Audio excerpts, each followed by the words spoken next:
Emergency, which service? A fire. March 4th, 1980. The city of Stevenage, England, is rocked by an inferno at the house where Susan Lowson lives with her 4-year-old daughter, Amanda. A passing milkman rushes in and is able to rescue the child, but sadly, her mother never made it out. The Stevenage police begin an investigation that would haunt the lives of those involved for nearly 4 decades. There was a few issues that I didn't particularly like. When we moved her neck up away from the chest, we saw that that area of the neck had not been burnt. We found signs of strangulation. Susan Lowson was not killed by the fire. She was murdered. What started as an investigation into a tragic accident becomes a desperate search for a killer. And the key to putting a monster behind bars lies with the sole witness, 4-year-old Amanda. I was screaming, crying my eyes out, and he said he won't stop unless I stop crying. Who would not only have to face her mother's killer once, but twice. It's March 4th, 1980.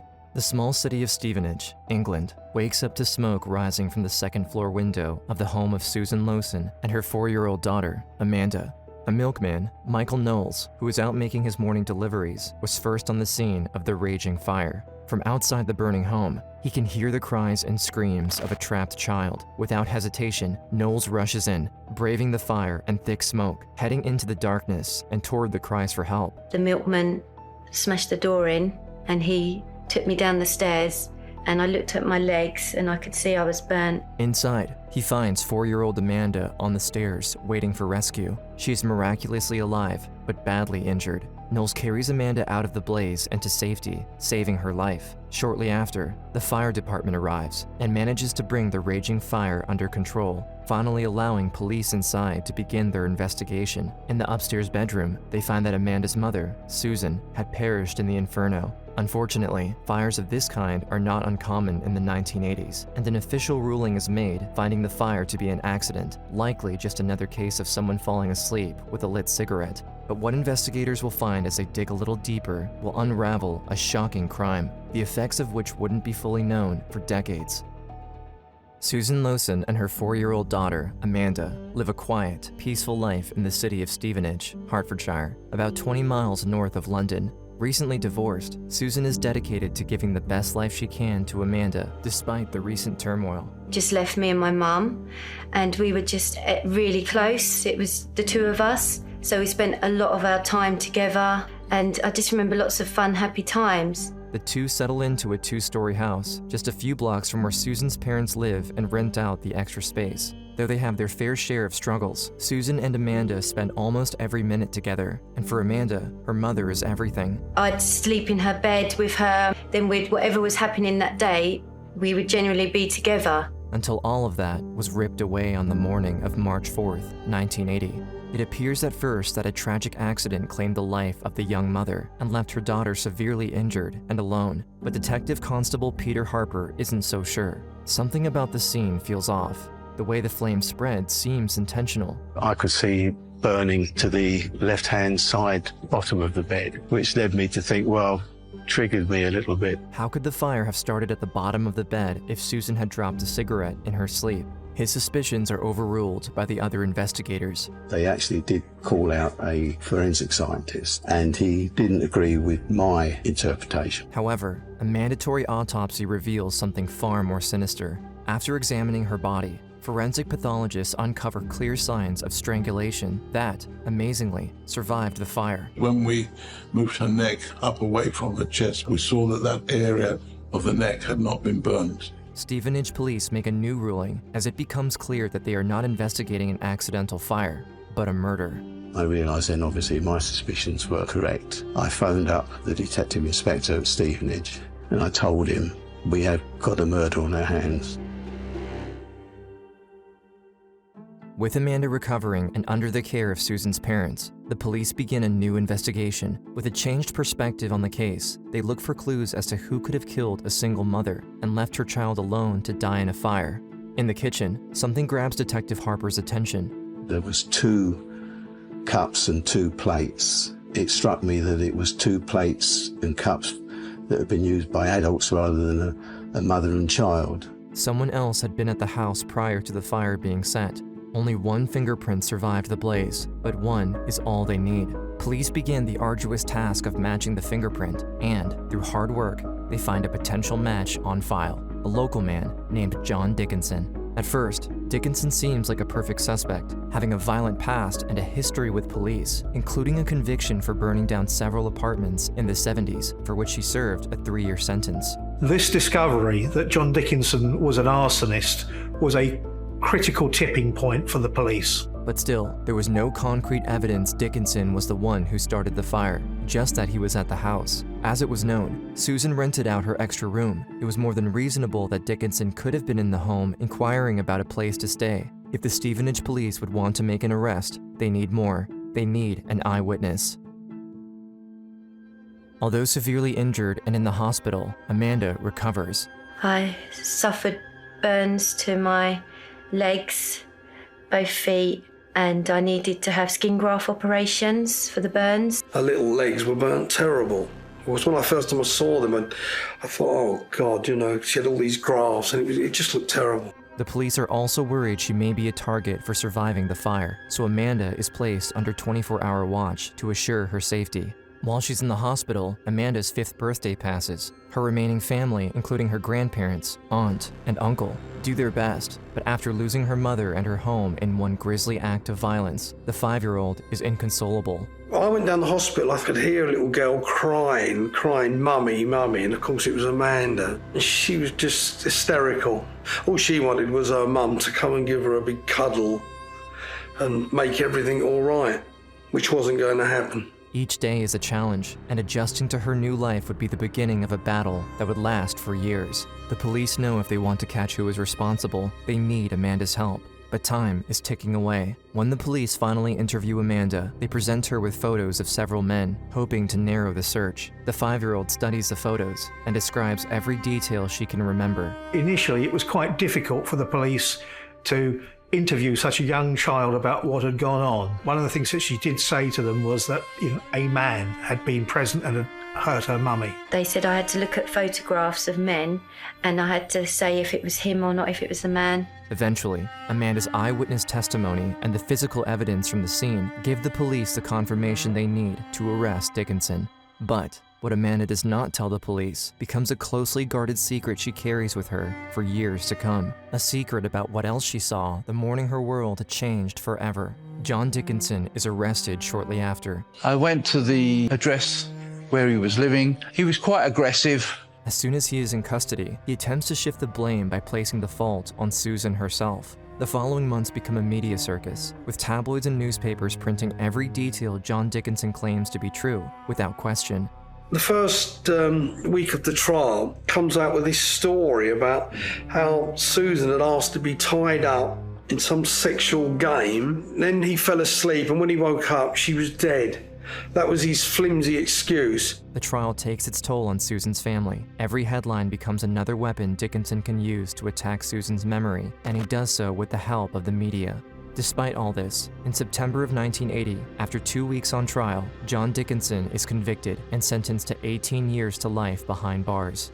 Because of the law surrounding incarceration in the UK, the possibility of his eventual release is likely, given the conviction. And without her mother by her side, 5-year-old Amanda begins to suffer from night terrors and even vivid hallucinations. Then I'd wake up really scared in the night. Sometimes I'd hear voices in my head, like a man's voice echoing, murmuring. I could hear it was his voice telling me to shut up and stop crying. I just knew I had to do something. I couldn't go on like this. I didn't know if I was mad. I used to think, am I mad? Why am I like this? Why can't I just go to sleep like everyone else? The threat of Dickinson's release becomes a constant fear, and the little girl's secret about what really happened stays buried for the next 8 years. It's now 1988. Amanda is living with her grandparents in Stevenage, only a short walk from where her life changed forever. 12-year-old Amanda stumbles upon a collection of newspaper clippings her grandmother had saved about her mother's case. Every lie Dickinson had said in court was printed for the world to read. So I looked at it, I was only a child at the time, and I was reading it, and I was absolutely shocked at what I was reading, what he'd said. Even after all he did, and after all this time, Dickinson was still finding ways to cause pain. just thought, what have you done to us? And now you've made it even worse by saying this. Amanda makes a decision to confide in her grandmother and tell her the truth of what happened to her, finally sharing her secret for the first time. When I woke up, I could see that the man was at the bottom of the bed, and then suddenly, just out of nowhere, he just sort of came flying over towards my mum and grabbed her, and I was just in bits. I was screaming, crying my eyes out, and he said he won't stop unless I stop crying. And then he just grabbed me and got a pillow and pushed it over my face. And I just remember feeling his hands on my neck. After a while, I just wanted it all to be over with. I came round and my mum was back in bed with me, and there was a fire at the bottom of the bed. Dickinson had strangled and attempted to murder Amanda that morning along with her mother. Until now, no one but Amanda and Dickinson knew what really happened. And she said, I know what he said at court. And she said, that was a complete pack of lies. I saw everything. I saw him actually strangle her and then set fire to the place. She didn't die that way. She was, she saw the way she died. So she witnessed it all. If the police had known the full story during the trial, more charges may have been brought against Dickinson, charges that could have kept him behind bars permanently. And now Amanda realizes more than ever that she will always be a target. It's now 2014. John Dickinson is released from prison after serving his full sentence for the murder of Susan Lowson and the arson that destroyed her home. 34 years behind bars for devastating a family. Now 66 years old, Dickinson is free to move back into society. For Amanda, now 39, it becomes more important than ever that the world learns the truth about what he's done. She writes a book titled Without a Mother's Love, published in 2016, detailing all she had gone through in the decades since the murder. Two readers of Amanda's book are siblings Angie Godfrey and Jamie Little. They too suffered at the hands of John Dickinson in the 70s, when he was their stepfather. When the siblings learn of Dickinson's release, the fear that he may hurt someone else is too much to stand by and do nothing. Amanda reaches out to Angie after hearing her story, and immediately the two women share a bond, an unfortunate connection because of one man. And it was nice to talk to her, talk about our feelings and growing up feeling guilty and bad about ourselves. Having found strength in Amanda's story, and after 40 years of fearing one man, the siblings are ready to do whatever they need to make sure John Dickinson will never hurt anyone again. And we talked about her going to the police about it because he should be punished for this disgusting crime that he's put on them. And it was just swept under the carpet. She plucked up the courage and she made that phone call to the police. With Amanda's encouragement and help, the siblings finally bring forward the extent of the abuse they experienced to the police. Because of his history and the likelihood he would reoffend, Dickinson is immediately the focus of a new investigation. And in 2019, police have all the pieces they need to make an arrest. A search of Dickinson's home uncovers just how grave the threat was, finding handcuffs and evidence he had ordered a gun that, thankfully, was intercepted. Dickinson is once again behind bars. And finally, in September of 2020, almost exactly 40 years after his initial conviction for the murder of Amanda's mother, John Dickinson is convicted and sentenced again, this time to 17 years for his crimes against Angie and Jamie as children. If he survives his sentence, John Dickinson will be 90 years old at the time of his release. Amanda, with the help of Dickinson's own stepchildren, has put a monster behind bars for a second time, and likely for the rest of his life. Amanda spent years of her life working through the trauma and fear of what happened that morning on March 4th, 1980. With the help of her close-knit family and a drive to find peace, Amanda made it through the darkness of her childhood. I wanted something good to come out of this bad situation. I didn't want this man to destroy my life as well, or my family's life. I didn't want it to be a sad ending. It had to be a happy ending. At 26, she found love and married, having two beautiful daughters of her own, the eldest named after her mother. She has dedicated her life to giving her children everything that was taken away from her. Amanda continues to speak publicly about what she went through, hoping to help others who had to experience similar tragedies find the strength they need to carry on. I just feel like she gave me a loving start to my life. We had that special bond because it was just the two of us.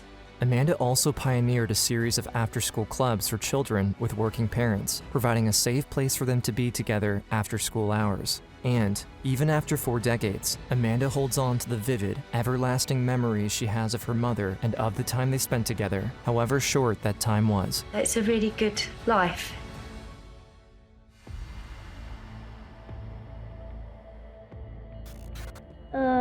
Don't try to with me. And what did your mom say? I'm not trying to with you. The boy you see here is 8-year-old Ricky Tokars. 2 years.